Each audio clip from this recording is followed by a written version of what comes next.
सूली में बैठे पैर लटकाए करा रहे थे। अब सुनिए, इसी देश की एक लड़की हुई है शांडिली। शांडिली गायत्री मंत्र की उपासक थी।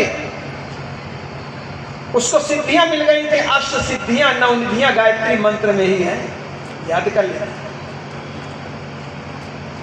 उपासक थी। उसका पति कामी था, कोढ़ी था।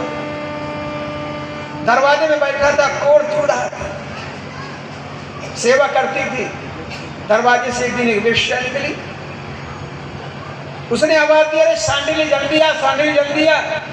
आई। हाँ, बोले क्या न प्राणनाथ, क्या आदेश है? बोलिए, जो वेश्या जा रही ना, रात में 12 बजे तू मुझे इसके घर लेकर के जाना है। खाना पीना खा करके रात में 10 बजे अपने पति को कंधे में बिठा करके चलती है। कहाँ? उस वेश्या के घर चली जा रही थी अपने पति की इच्छा पूरी करने के लिए। रास्ते में मांडव ऋषि पैर लटकाए सूली में करा रहे थे। अचानक उस लड़की ने देखा नहीं, गर्दन नीचे किए जा रही थी। उसके पति का सर मांडव ऋषि के पैर से लग गया। जैसे पैर से सर लगा तो ऋषि कड़ा उठे और श्राप दे दिया, ए नारी, जिस पति को तो इस भाव से लिए चली जा रही है, इसका सर मेरे पैर में लगा है, मैं दर्द से करा रहा हूं।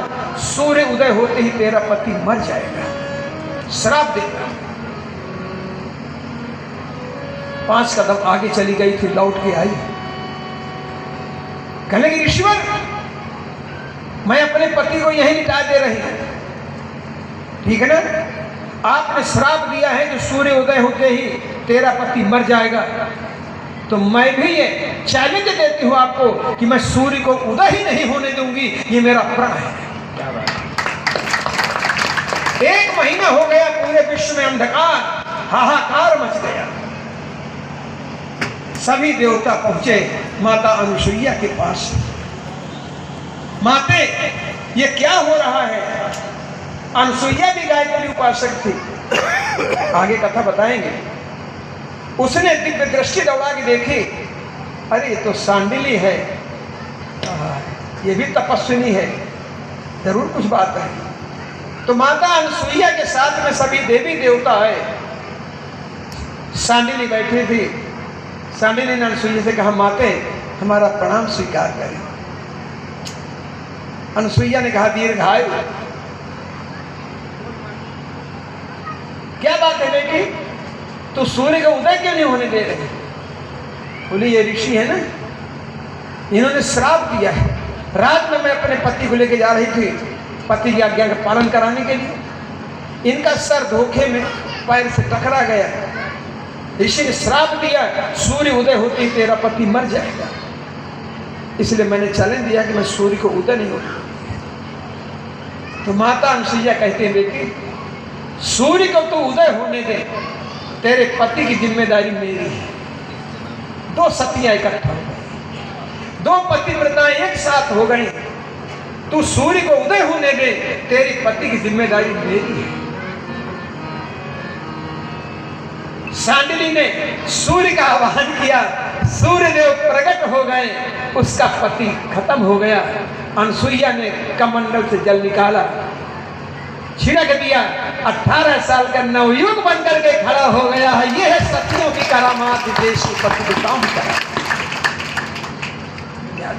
देश पतिव्रताओं का रहा है, समझ गए ना?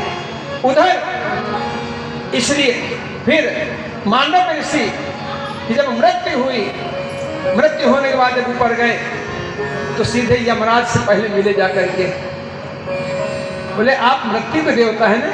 बोले, हाँ, मृत्यु के देवता है। तुमको किसने बना दिया मृत्यु को देवता? बता ना, मेरा क्या कसूर था कि मैं सूली में मुझे टांगा गया? मेरा कसूर बता। अब घबराए यमराज। यमराज घबराए तो तू उदाहरण क्या देते हैं? जब तू 5 साल का था ना, तो एक तितली के तूने कांटा चुभोया था। तो ऋषि तड़प पड़े, मूर्ख कहीं का, तुझे मालूम नहीं है कि 5 साल का बालक अबोध होता है? 5 साल तक का बालक अबोध होता है कि नहीं होता है? भगवान का रूप माना गया है, उसके द्वारा किए हुए गलत काम क्षम्य हो गए।